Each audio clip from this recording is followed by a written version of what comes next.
Salut la tribu, ici Damien et Manon pour Spread the World. Nous sommes partis pour une aventure à travers l'Europe à bord de notre caravane Pégase qui nous donne des ailes. L'objectif ? Voyager de projet alternatif en projet alternatif afin d'apprendre un maximum de choses sur l'accès à l'autonomie. Nous souhaitons revenir à un mode de vie simple, cohérent et libre. Pour cela, nous allons donc rencontrer du monde et voir du pays, mais aussi apprendre à bâtir, à cultiver et bien entendu à prendre le temps. T'enregistres là ?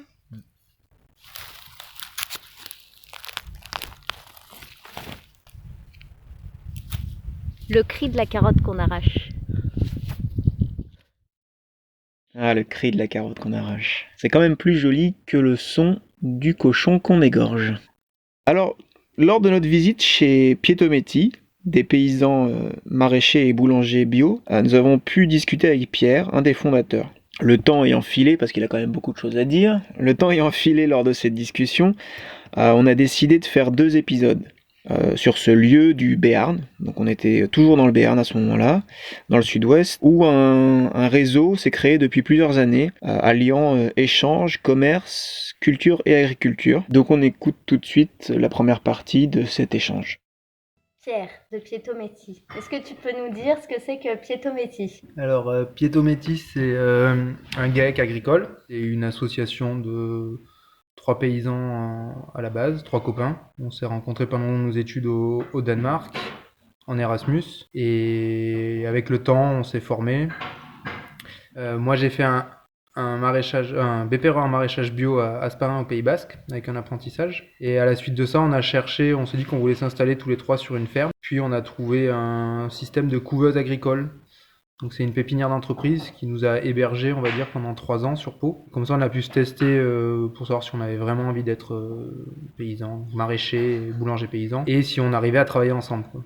On était copains, mais est-ce qu'on arriverait à travailler ensemble ? C'était un peu la question, quoi. Ça se passait très bien, et du coup, on a passé le pas. On a réussi à trouver une vieille ferme à Augeot-les-Bains, qu'on a racheté, retapé, et donc nous voilà 7 ans plus tard. En 2022 où on a fait un joli parcours les 3, et là du coup on réfléchit à s'associer maintenant. Donc on a des salariés qui sont arrivés, et là on réfléchit à ouvrir le GAEC pour s'associer avec 3 personnes en plus, et on a une apprentie en plus, on a un saisonnier l'été sur le pain et un mi-temps sur le pain. Voilà. Donc on a un joyeux petit collectif de travail. Et un peu de vie aussi, puisque sur la ferme, il y a 3 maisons, quoi. Et pour la partie Pietometti, c'est né d'une envie de faire du maraîchage, des céréales, avec transformation en farine, et transformation de la farine en pain, à travers une boulangerie. Voilà pour les grandes lignes. Le nom, vous l'avez trouvé comment ? Le nom, il est tout bête, c'est les 3 associés, c'est Pierre, Thomas et Étienne. Donc Pied de Pierre, Tom de Thomas et Eti de Étienne, Pietometti. Je revenais d'Italie où j'ai fait du woofing pendant 1 an, ça sonnait un peu italien, donc j'ai dit allez. C'est pas compliqué de vivre et de travailler au même endroit, sur un même lieu, avec les mêmes personnes ? On commence à travailler le matin vers 9h, à midi, tous les jours de la semaine, on mange ensemble. C'est un peu la cantine en fait. Du coup, c'est vrai qu'on a une vie collective à travers le travail, et à 5h, chacun va jouer de la musique, avec ses enfants, on va faire de l'escalade pour ma part, ou lire, voilà. On part pas en vacances ensemble, mais ça peut arriver qu'on passe des week-ends ensemble, et on est amis aussi, et qu'on aille danser et faire la fête ensemble, quoi. On a bien séparé l'activité agricole, où les décisions sont prises aussi au maximum avec les salariés ou avec nos futurs associés, dans lesquels on essaye de les impliquer, et la partie vie qui sont prises avec les compagnes. Il y a 2 groupes un peu séparés qui se mélangent bien entendu, mais nous on n'a jamais eu de soucis. Notre force, je dirais, à nous 3 en tout cas, les 3 premiers associés, c'est de réussir à faire des compromis, comme on dit souvent, quoi. On est sur la même longueur d'onde, on sait qu'on fait pas exprès de faire des conneries des fois, ou des fois on n'a pas les mêmes visions, mais ça reste sur la même longueur d'onde. Même sur les investissements, il y en a qui sont un peu plus frileux, c'est des débats qu'on a souvent, et puis il y en a un qui tranche, il dit bon on va faire ça, et puis les autres ils disent c'est encore des sous, tout ça, et puis en fait on est bien content au final d'avoir des petites électrovannes qui fait que le week-end on peut partir parce que ça s'arrose tout seul, ou qu'on n'est pas obligé de se lever la nuit pour arrêter l'irrigation. Donc on trouve un juste milieu, et on fait des compromis, quoi. Ok, personne n'est vraiment à fond arrêté sur ses idées. Non, on est tous, chacun à un moment donné, on va lâcher, on peut se dire Là, c'est moi qui ai raison, mais qui c'est qui a raison au final, ça dépend du point de vue, quoi. Ça dépend du point de vue de si tu as envie d'être tranquille ton week-end ou pas, si tu as envie de pousser ton radicalisme d'écologiste au fond, ben, automatiquement ça peut poser des problèmes. Mais nous, c'est les questions qui se posent toujours, quoi. Est-ce qu'on utilise du plastique? Est-ce qu'on utilise des engrais qui viennent pas du fumier du voisin? Mais après, il y a un côté pratique, il y a un côté économique, puisque nous, on a acheté la ferme, il faut aussi qu'on la rembourse, on a des emprunts. Alors, c'est pas une spirale comme on peut observer dans d'autres fermes, où c'est une spirale un peu sans fin, et t'as l'impression que les gens ils s'endettent toujours, donc ça reste raisonné. On est 8 à travailler sur 25 hectares, on va dire, alors que les fermes actuellement, dans les derniers chiffres qui sont sortis, c'est plutôt des moyennes de 70 hectares et 80 hectares, la moyenne pour une personne qui travaille en général, quoi, que ce soit de l'élevage ou ils ont un salarié, mais on n'a pas à rougir de ce qu'on a fait, et en même temps, aussi comprendre pourquoi ils l'ont fait, quoi. Ils n'avaient pas de vie du matin au soir, et ils n'ont pas de revenus parce que le lait il est pas assez cher, ils peuvent pas embaucher. Et puis un jour, ils craquent parce qu'il y a le marketing qui fait que on leur propose un robot et ils se remettent un emprunt sur des dizaines d'années, quoi. Nous, on a la chance d'être plusieurs, de réussir à en parler, d'avoir de la main-d'œuvre, donc on n'est pas obligé d'aller dans des investissements à outrance, je dirais aussi. Vous auriez pu faire un truc similaire en étant seul, par exemple, en étant 3 paysans, 3 maraîchers. Ça aurait pas seuls. marché de point de vue économique parce que si on parle sous, il y a quand même 3 tracteurs, il y a 20 hectares en propriété qu'on a acheté. Ici, faut savoir que le foncier c'est 10 000 euros l'hectare, quoi. Donc nous, il y a 200 000 euros de foncier, quoi. Si t'es seul, tu peux pas les rembourser, quoi. Alors qu'à 3 ou à 5, 6, de suite, c'est 30 000 euros chacun sur le foncier, quoi. Si t'es seul, il faut 200 000 euros, donc tu t'endettes toute ta vie. Ou alors il faut avoir des apports de sa vie antérieure ou avoir un tonton d'Amérique, comme on dit, quoi. Et après, il y a la question aussi, quand t'es seul, il faut savoir, dans nos activités à nous, il faut savoir être bon en commercialisation, il faut être bon en comptabilité, il faut être bon en soudure, dans le travail du bois, techniquement, agronomiquement, en vente. Seul, on n'aurait pas eu de vie, quoi. On n'aurait pas pu prendre des vacances comme on prend actuellement, on n'aurait pas pu commencer nos journées à 9h et partir à 5-6h, ce qui est la règle en général qu'on se fixe. Ouais, tu parlais de garder du temps pour soi aussi, qui était quelque chose d'assez important. Je pense qu'au début, on avait un peu la découverte aussi, on est tous les 3 pas issus. Enfin, Étienne est issu du milieu agricole, mais pas Thomas et moi, quoi. Où t'es à fond parce que tu découvres plein de choses et voilà, on aime bien dire qu'au début on aimait bien semer des carottes, même le dimanche, parce que c'est super, quoi. T'as l'impression que tu vas sauver le monde en semant des carottes et que les gens, quand ça fait 10 ans, maintenant le dimanche, je sème pas des carottes, quoi. Je préfère aller en montagne et les carottes elles attendent le lundi. Je suis très content de les semer, mais le lundi, quoi. Elles en prennent plein la gueule, les carottes. Les pauvres. Et On parle toujours de carottes. Et du coup, vous revendez à qui? nous, on a dans nos systèmes de vente, on a à 80%, on est en vente ce qu'on appelle direct, ça veut dire sans intermédiaire. On revend à la ferme, où on a un point de vente où on fait un système de panier, les gens ils commandent avec internet, et ça permet pour eux de venir un peu quand ils veulent, ils ont 2 jours pour venir, quoi. Ils sont un peu libres suivant leur emploi du temps. Et après ça marche sur la confiance, quoi. Nous on avait vu ça chez un boulanger qui faisait ça, il disait moi je vais pas embaucher une caissière qui va rester toute la semaine derrière assis sur un siège, c'est pas des boulots intéressants. Il dit je m'économise aussi 1 500 euros et je préfère payer quelqu'un à m'aider à faire du pain ou à faire autre chose de plus intéressant, quoi. Et du coup il laissait une caisse en libre accès, et les gens ils savaient combien ils avaient acheté leur pain ou commandé, et puis ils mettaient l'argent dans la caisse. On s'est dit nous on pourrait peut-être faire ça aussi. Et les gens ils nous posent un chèque et ça marche très bien comme ça, quoi. Et ça permet d'ouvrir les créneaux de vente sans être présent pour un moment donné où t'es pas très productif, quoi. Et ce système de confiance ça marche tellement que des fois on a des gens qui en est pas là, ils prennent leur panier, on fait un petit marché à côté. Et ils vont voir un chou qui leur plaît, ils prennent le chou, il n'y a personne, ils vont peser le chou, ils vont nous marquer j'ai pris un chou de 662 grammes, et ils te précisent bien, et mettez-le moi en note pour la semaine d'après, quoi. Trop mignon. Et alors que bon. Prochaine étape, ils vont aller ramasser le chou eux-mêmes dans Ça le champ. serait. Il y a des projets comme ça en Bretagne, j'ai entendu un ancien maraîcher qui en avait marre parce que seul il trouvait plus trop de sens en activité. Et ils ont créé une association avec ses clients en fait, et lui il est un peu, je dirais qu'il est fonctionnaire de ses clients maintenant. Ils ont poussé le système au bout en fait, et les gens en fait prennent une part carrément. Et du coup en fait il est un peu fonctionnaire d'une 50aine de familles en fait, et ouais, il a des horaires classiques, et puis les familles acceptent de partager. Ils veulent pas lui faire porter toute la charge, on va dire. de ce travail qui peut être épuisant si on est seul en tout cas. Et les gens du coup viennent l'aider à planter, viennent l'aider à ramasser, et il y a une vraie implication. Chouette. On peut pas demander ça à tout le monde parce que tout le monde a ses vies, mais c'est un modèle à réfléchir. Et du coup, ça permet aussi de diminuer le prix des légumes parce qu'il y a moins de main-d'œuvre et donc les gens ils s'y retrouvent aussi, quoi. Puis il y a un côté pédagogique aussi. Les gens qui bossent peut-être en bureau toute la semaine sont contents de venir C'est ça, quoi. Ouais. semer ou ramasser une fois de temps en temps. Et ça permet de s'apercevoir du travail de chacun aussi parce que ça permet d'échanger aussi. Ok, donc la vente directe. Donc c'est on tout a la vente à la ferme, on a un magasin de producteurs sur Oloron qui appartient à 6 ou 7 associés, j'ai plus trop en tête.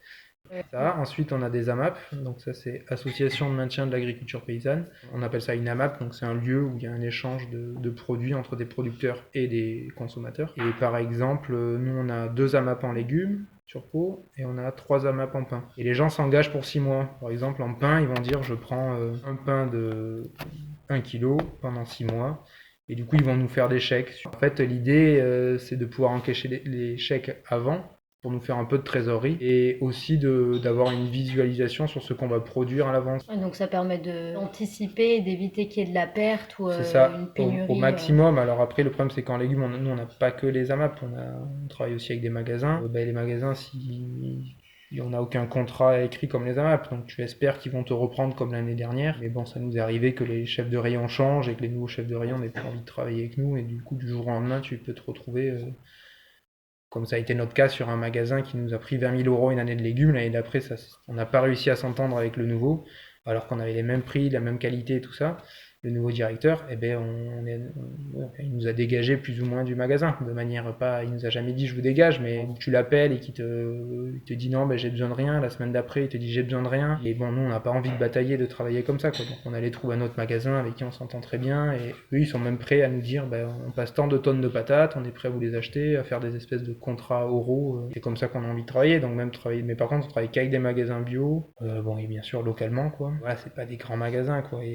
On a été approché par des grandes surfaces parce qu'on avait une image aussi, et des fois c'est tentant parce qu'on sait la quantité qu'ils vendent et tu te dis c'est facile, quoi. On pourrait faire 3-4 tonnes de courges, on est sûr qu'ils nous achètent tout, et du coup c'est des questions qu'on s'est posées, quoi. Est-ce qu'on y va, est-ce qu'on y va pas, mais en même temps on n'a pas envie de ça pour pas qu'ils se servent de notre image, quoi. Parce qu'on sait très bien qu'ils vont afficher nos noms, nos photos, et puis en fait ils vont nous prendre, ils vont récupérer 1% des légumes qu'ils vont vendre, ça sera des légumes locaux de paysans en bio, et puis le reste ça va venir du fin fond de l'Espagne, ou de système industriel de toute la France, quoi. Donc on a dit non, et en même temps on se pose la question parce que il y a plein de gens qui vont dans ces magasins pour se nourrir, qui sont pas prêts encore ou qui n'ont pas fait les démarches pour aller autre part, et est-ce que c'est pas là qu'il faut aller les toucher aussi en attendant qu'ils aillent peut-être dans des lieux un peu alternatifs, je dirais, pour se nourrir, quoi. Mais je suis pas sûr qu'on arrive à changer les choses juste en mettant nos légumes, quoi. Si c'est pas les nôtres, ça sera ceux d'un autre et ils nous remplacent.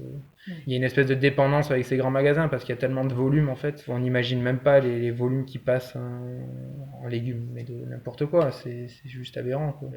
J'ai un magasin moins que je livre en légumes, quoi, un magasin bio, quoi, qui à l'année me disait nous on arrive presque à faire 1 million de chiffre d'affaires, tout ça. Et 1 million de chiffre d'affaires, en fait, un Leclerc, un Carrefour de fonctionne, c'est une journée de vente, quoi. J'ai des échelles qui sont tellement aberrantes, quoi. C'est ça, quoi. Parce que moi je suis capable de vendre dans un magasin sur l'année entière, ces produits-là, ils sont écoulés dans la journée sur un magasin, quoi. Est-ce que faire des contrats avec une grande surface, c'est pas aussi se mettre une pression parce que s'ils te font un contrat où il faut que tu fournisses tant de tonnes ou de kilos, peu importe, de courges, admettons, qui soient, on entend bien, calibrés, propres et tout, parce qu'il y a toutes ces exigences derrière.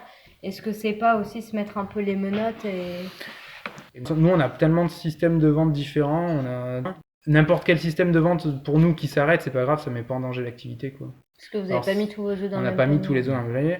Il y a des fermes qui misent tout là-dessus, et le jour où ils te dégagent, clairement, ils te disent c'est 10 centimes de moins, et toi tu vas dire non, et ils vont te dire t'as pas le choix, quoi. C'est soit ça, soit tu t'en vas. Donc automatiquement t'as une pression et t'acceptes de vendre à des prix minimes et ridicules, quoi. Mais t'as pas le choix, sinon de toute façon où est-ce que tu vas aller vendre toute ta production que t'as déjà payée, que t'as déjà fait récolter. C'est comme ça qu'on en arrive dans des systèmes un peu industriels, quoi. Voilà, enfin est-ce qu'on est prêt à faire ça, ou à laisser les gens continuer à manger de la tomate qui est ramassée par des migrants au sud de l'Espagne aussi, quoi. Et la question elle est là aussi, quoi. Nous, parce qu'on fait plus de tomates, et qu'on accepterait d'aller les vendre à Leclerc, qui fait que demain, il y aura moins de travail au noir, moins de maltraitance dans ces fermes au sud de l'Espagne, quoi. Bah, ça qui fait qu'on créera moins de misère ailleurs non plus, quoi.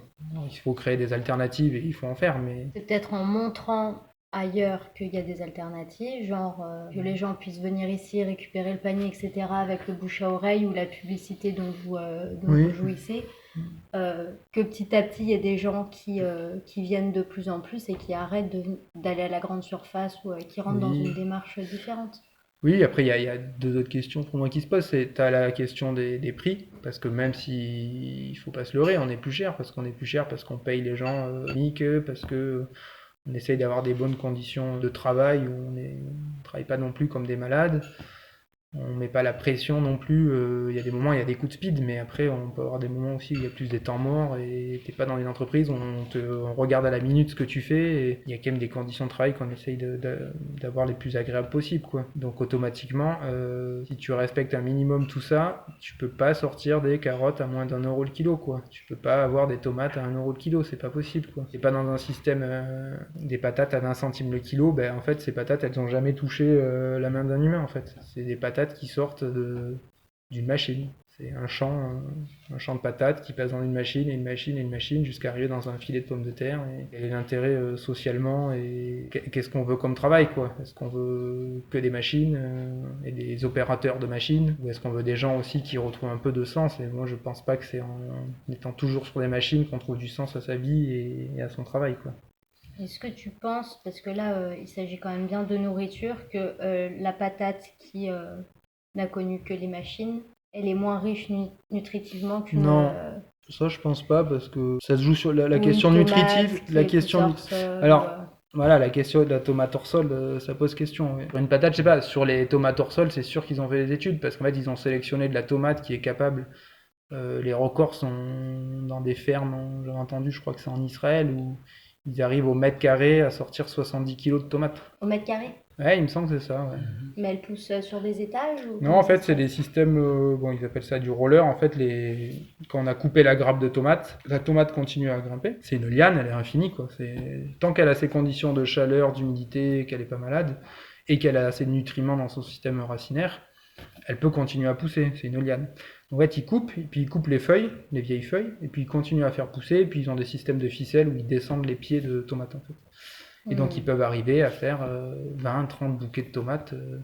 Alors que nous, quand on arrive à notre 6e, 7e bouquet de tomates, en système sol classique, bah, t'es content déjà, quoi. T'as déjà ramassé 3, 4, 5 kilos de tomates sur ton pied, quoi. 5 kilos, c'est énorme, hein, déjà, mais tu peux pas arriver par des moyens naturels. Une tomate, elle te fera jamais 50 kilos au mètre carré, quoi. C'est pas possible, quoi. Et grâce à une industrialisation, quoi. Si t'amènes tous les éléments, donc c'est des éléments... on appelle ça chimique, quoi. Tu amènes tous les éléments dont la tomate a besoin, et ben elle va grandir, quoi. Sauf que tu la pousses à un tel stade qu'il faut lui amener aussi tous les médicaments, donc tout ce qu'on appelle les phytos pour pas qu'elle tombe malade. Il faut contrôler tous les insectes. Donc en fait, maintenant, ce qu'ils ont dans ces grandes serres, c'est qu'ils ont des serres à atmosphère contrôlée, c'est-à-dire qu'ils gèrent la température, avec des systèmes d'ouvrants, de fermeture, pour refroidir, pour augmenter. Ils gèrent l'hygrométrie, avec des pompes exprès qui renvoient plus d'hygrométrie ou qui aspirent, qui assèchent, pour que la plante elle soit toujours à son optimal. Et il n'y a aucune entrée d'air pour les insectes, c'est-à-dire que tout est filtré. Donc en fait, c'est assez rigolo quand ils disent zéro pesticide sur des légumes dans ces serres. Oui, ben, automatiquement qu'il n'y a pas de pesticides puisque tout est bouché et tout est filtré. Les serres sont en surpression, c'est-à-dire qu'elles poussent l'air, donc il n'y a aucun insecte qui peut rentrer et puis de toute façon il y a des grilles, quoi. Ces serres-là, ben, oui, elles peuvent s'afficher zéro pesticide, mais en fait on en est arrivé à un tel niveau d'industrie, enfin, c'est des ordinateurs, tout est géré sur ordi. Les gens ils rentrent, ils sont obligés de se désinfecter les pieds, ils ont des blouses blanches. Faut imaginer à quel point, où est-ce qu'on en est arrivé pour faire tout pousser une tomate, quoi. Et donc ça demande des investissements. On est sorti du monde paysan et agricole, quoi. Parce que pour faire un genre de bâtiment comme ça, ben, il faut des millions. Donc il faut des gens qui financent ces millions.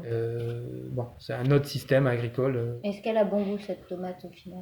Eh ben, elle a bon goût. Le problème, c'est que pendant des années, ils ont fait de la tomate pour avoir du rendement. Puis au bout d'un moment, les gens ils se sont dit, ben, c'est quand même dégueulasse ce qu'on mange. Et depuis quelques années, ils essayent de refaire de la tomate qui a bon goût. Ils en sont encore loin quand même. Il avait été proposé de dire, bah, il faudrait que ça soit écrit, quoi. Si c'est de la tomate hors sol, qui n'a pas poussé dans la terre, mais faut imaginer qu'il y a énormément de tomates sur les étals de partout qui sortent pas de terre, qui sortent de hors-sol. Il faut imaginer que le hors-sol, en fait, c'est des pins. Quand je dis pain, c'est des petits cubes remplis de fibres de coco. C'est un substrat, un peu comme si c'était du terreau, mais c'est souvent de la fibre de coco ou des fibres végétales, avec un petit bain d'eau. Et dans ce petit bain d'eau, il rajoute avec des... Pour schématiser, c'est comme des pipettes, quoi. Il rajoute un petit peu d'azote, un petit peu de phosphore, un petit peu de magnésium, un petit peu de... C'est de la médecine, quoi. Un très bon reportage d'Élise Lucet sur la tomate où elle avait même testé tout ce qui était nutriments et il voit qu'il n'y a plus rien dans ces nouvelles tomates. Mais en fait, ce qu'on leur a demandé, c'était de faire pendant des années, c'était de faire de la tomate à pas cher et qui se conserve. Ouais, donc en fait, les priorités, elles ont changé. C'est ça que tu essayes de Oui, dire. elles ont changé et là, ils s'aperçoivent que ça serait bien de remettre un peu de goût, donc ils sont en train de créer plein de tomates dites anciennes, mais qui sont pas du tout anciennes, c'est des variétés hybrides. Ils sont allés chercher des vieilles variétés qu'ils ont recroisées pour avoir du rendement quand même, mais qui en goût c'est pas aussi bon, c'est sûr. Après, même moi je me pose la question, parce que quand tu prends une noire de Crimée qui va te faire, elle est très bonne, mais elle va te faire 1,5 kg par pied, c'est pas viable économiquement, en tout cas pour les vendre, quoi. Ou pour les vendre à quel prix en fait. Ouais. Et nous, on refuse de vendre de la tomate comme on peut voir à 5, 6, 7 euros. Nous, la tomate, moi je trouve on vend les tomates anciennes à 3 euros. On vend toutes nos tomates à 3 euros. Pour du bio. Voilà, il faut trouver un juste milieu. Donc nous, on fait quelques hybrides quand même qui ont du goût. On fait des variétés anciennes qui ont moins de rendement et ça nous fait une moyenne. Et je pense qu'à 3 euros, on s'y retrouve. Peut-être ça mériterait d'augmenter un peu le prix, mais bon, on se paye, on arrive à avoir du temps. J'estime que le prix reste correct par rapport à la culture. Je voulais qu'on parle un petit peu du label bio. Ouais. Parce qu'on le voit de partout. On sait qu'il y a du bio qui vient d'Israël, d'Afrique du Sud, de partout. On sait qu'il y a du bio dans les biocoop, on sait qu'il y a du bio dans les AMAP. Le label bio, c'est quoi? Ça coûte combien? C'est quelles contraintes? Quelle garantie il donne? Le label bio, il a une garantie. Je parlais de social tout à l'heure, il n'a pas de garantie sociale. Tu peux avoir un légume un fruit, du café, du thé, qui a été produit en bio, mais sans aucune contrainte sociétale, on pourrait presque dire environnementale, parce que si tu prends carotte qui a été certes produite en bio dans le sud de l'Italie, mais que tu retrouves sur un étal en France, il y a quand même un coût environnemental avec le transport, quoi, qui n'est pas pris en compte au final. Donc en fait, bio, c'est assez simple, c'est pas de produits de synthèse dans ton champ.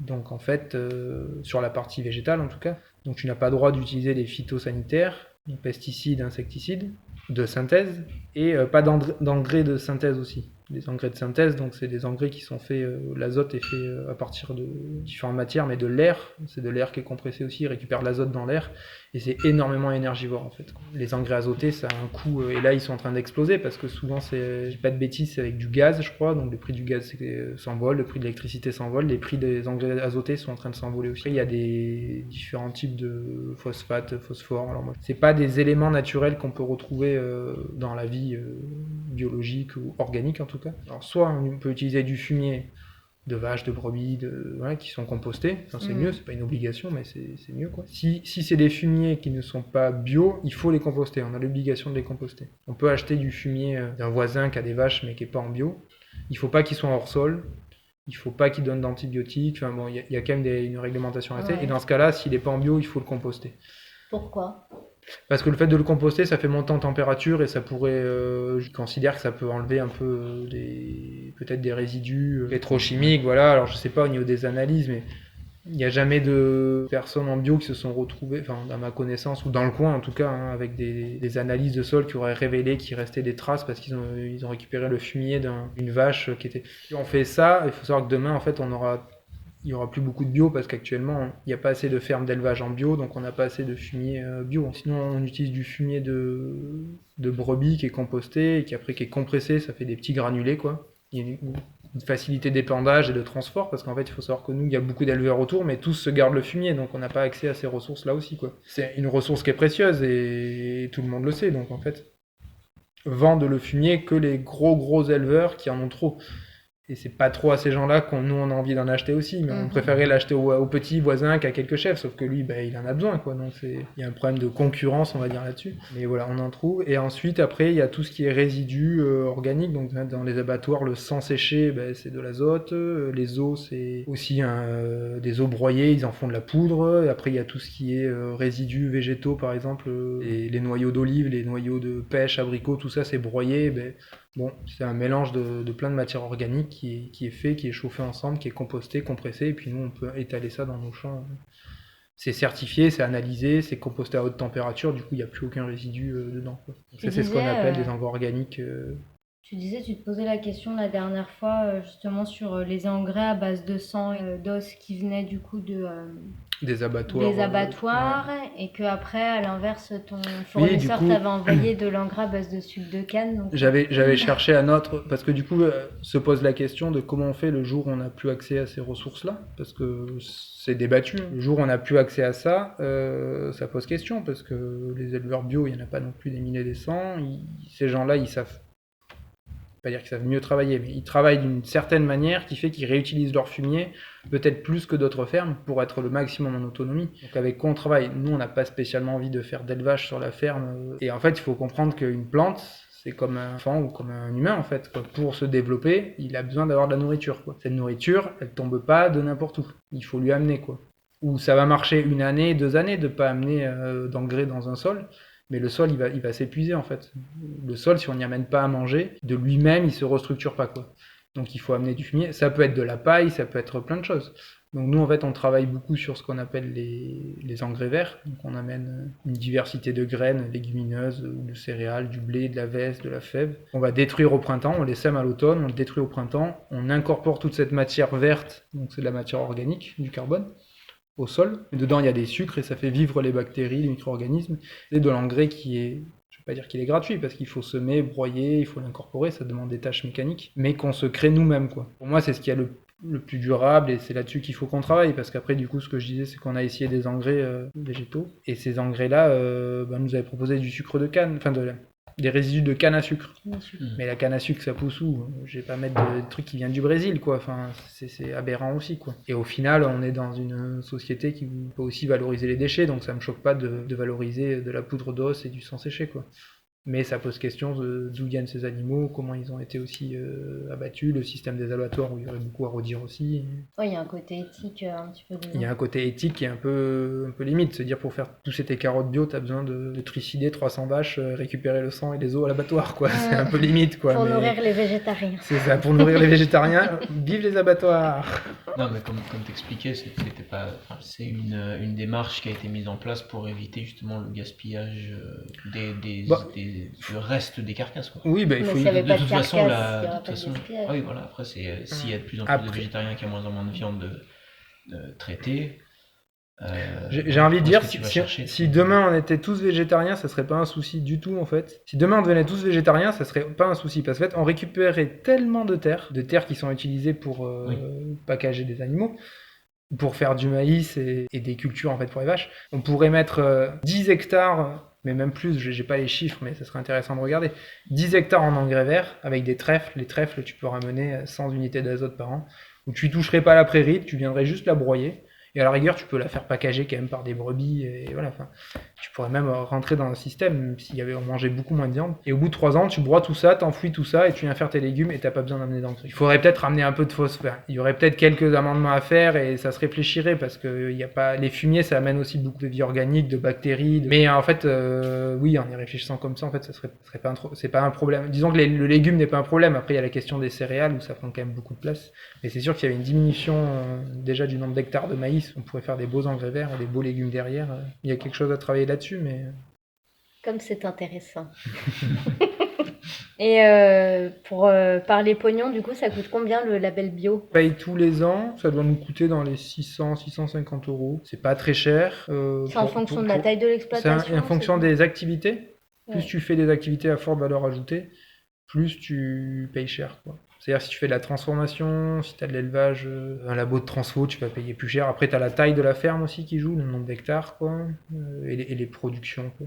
Enfin, moi, je trouve pas ça cher. Il y en a beaucoup qui me disent, mais si, c'est cher. Et la question qui se pose, c'est pourquoi c'est ceux qui font le plus d'efforts et pourquoi ça nous le paye. Alors, il y a des aides quand on se convertit. Le fait d'être en bio, ça nous ouvre aussi des aides. Donc, tout noir non plus. Ce qui m'embête plus, moi, c'est que là, par exemple, on va donner une prime, un crédit d'impôt aux gens qui arrêtent de mettre du glyphosate, pour les inciter à arrêter de mettre du glyphosate. C'est bien beau, mais s'ils mettent derrière un autre produit équivalent, parce qu'on a ciblé le glyphosate comme le grand méchant des produits phytosanitaires, mais on a essayé de faire un bouc émissaire sur ce produit-là, alors qu'il y en a plein d'autres à côté. Et me dire qu'on va aller donner de l'argent à des gens qui potentiellement, oui, ils vont pas utiliser le glyphosate, mais qui vont en utiliser peut-être même 2 fois plus, parce qu'ils en ont des moins efficaces, et du coup ils vont en mettre plus sur d'autres produits. Moi je trouve ça aberrant, quoi. Mais leur donner de l'argent sans savoir qu'ils vont les prendre pour aller acheter d'autres phytos à côté, ça se trouve, parce que t'as un crédit d'impôt, quoi, t'en fais ce que tu veux, quoi. Ceux qui ont pensé à cette aide-là, mais autant garder cette enveloppe pour aider ces gens-là à, je vais pas dire se convertir en bio, mais à diminuer leur...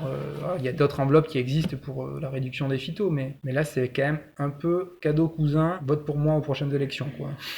Pourquoi un agriculteur conventionnel n'a pas besoin de payer le droit d'ajouter, c'est ça, du phytosanitaire? C'est ça qui est illogique. C'est pourquoi le bio n'est pas conventionnel. Au lieu de faire une appellation bio, il n'y a pas d'appellation et l'agriculteur conventionnel devient inconventionnel parce que de toute façon... Peut-être que le jour où les bios seront dominants, ça sera ça, on n'y est pas encore. Mais il faut voir d'où on part aussi et le parcours qui a été fait. Et puis quelqu'un qui n'est pas en bio, qui a vécu 30-40 ans d'une certaine manière à produire, il y a beaucoup de fermes qui, les gens sont proches de la retraite. Il faut imaginer qu'ils ne changent pas du jour au lendemain, et même avec des années, quand on a des contraintes. Voilà, l'agriculture, elle est tellement subventionnée, et il y a tellement de fermes qui vivent avec des revenus infimes que ces changements-là, ils sont impossibles. Ça demande une remise en question... déjà sur ta vie, la culture en fait qui t'a été apportée par ta famille sur la ferme, le regard des autres, des voisins. Donc déjà, il y a ce regard-là et cette culture dans laquelle t'es né. Tu peux pas t'en affranchir comme ça. T'as une partie, pour moi, qui est économique.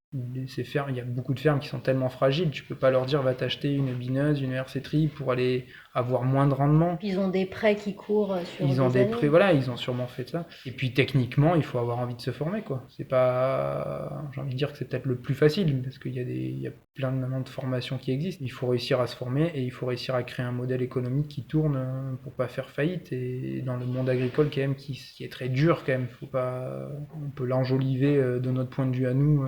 Néo-ruraux plus ou moins qui sont arrivés à la campagne, mais enfin, c'est quand même très compliqué, quoi. Il n'y en a pas beaucoup qui font ce choix-là. Ceux qui le font, c'est des jeunes. Donc je me dis avec le renouvellement des générations, petit à petit, il y aura de plus en plus de bio. Et donc si on parle du bio, donc ce que je disais tout à l'heure, c'est que tu as le côté sociétal. Le sociétal, en fait, tu peux très bien exploiter des gens et avoir un label bio. Il n'y a pas de contrôle social, quoi. On te demande de respecter les règles en vigueur dans ton pays, quoi. Faudrait que ce soit quoi pour que ça en plus prenne en compte l'humain?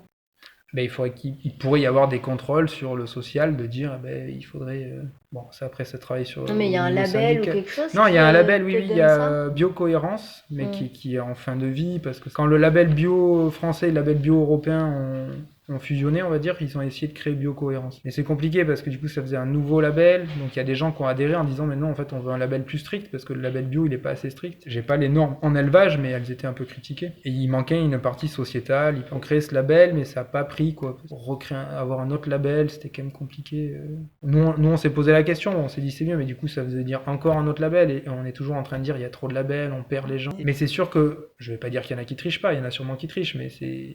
95% ou même 99% du temps, ce sera un produit qui a été fait sans produit de synthèse. Il n'y aura pas de pesticides à l'intérieur, à moins que le voisin ait pendu, mais ça on peut pas contrôler ce que font les gens, quoi. Quand on respire, les voitures qui sont passées à côté, elles ont pollué l'air et on en respire. Faut pas accuser les gens en bio de dire oui c'est bio, mais il y a quand même des produits. Oui, on fait tout ce qu'on peut pour ne pas en mettre. Si les voisins en mettent, bon. Mais là on est d'accord que tu parles des petits producteurs, pas des productions industrielles qui... Mais les productions industrielles qui ont un label bio, elles sont aussi exemptes de produits phytosanitaires, tout ça. De la triche, il y en a et il y en aura toujours. Et moi j'ai vécu en Italie et la mafia italienne, elle a mis la main mise sur une partie du réseau de la bio et elle fait rentrer des lots de non bio qu'elle tamponne bio. Et alors, ça va marcher sur des longues filières, sur des filières longues, sur certains types de produits. Pas décrédibiliser toute une filière à cause de certains tricheurs, quoi. C'est comme dans tout domaine, il y a toujours eu des gens qui trichent. Après, il y a des efforts qui ont été faits qui sont énormes. Et c'est pour ça que j'ai envie de dire, si tu veux avoir confiance, tu vas sur un marché. Parce que sur ton marché, la personne que tu as en face de toi, tu sais qu'elle habite à 15 bornes, elle a une réputation. Quand tu vas à Leclerc, ben oui, mais tu sais pas d'où ça... Enfin, il y a écrit français, mais tu sais que le soja, il va venir... est-ce qu'il vient de France ou est-ce qu'il vient du Brésil, tu sais pas. Il y a tout qui est pas tracé, et puis même quand c'est tracé, on sait qu'il y a de la triche, quoi. Alors c'est minime, enfin je pense vraiment que c'est minime, mais c'est sûr qu'il y en a eu et il y en aura encore, faut pas se leurrer, quoi. Donc pour être sûr, vaut mieux pour être sûr, privilégier faut du local. Après, tu auras jamais ton café local, tu auras jamais ta banane et ta mangue locale. Donc comment faire? Il faut faire confiance à un moment donné. Sinon, tu décides d'arrêter tout ce qui vient de loin, et c'est aussi une solution si tu veux avoir totalement confiance. Pierre a arrêté le café au passage en ce mois de janvier. Et pour revenir, donc le label bio, il va te certifier ça, il te certifie pas de social, il te certifie pas que ça vient d'à côté de chez toi.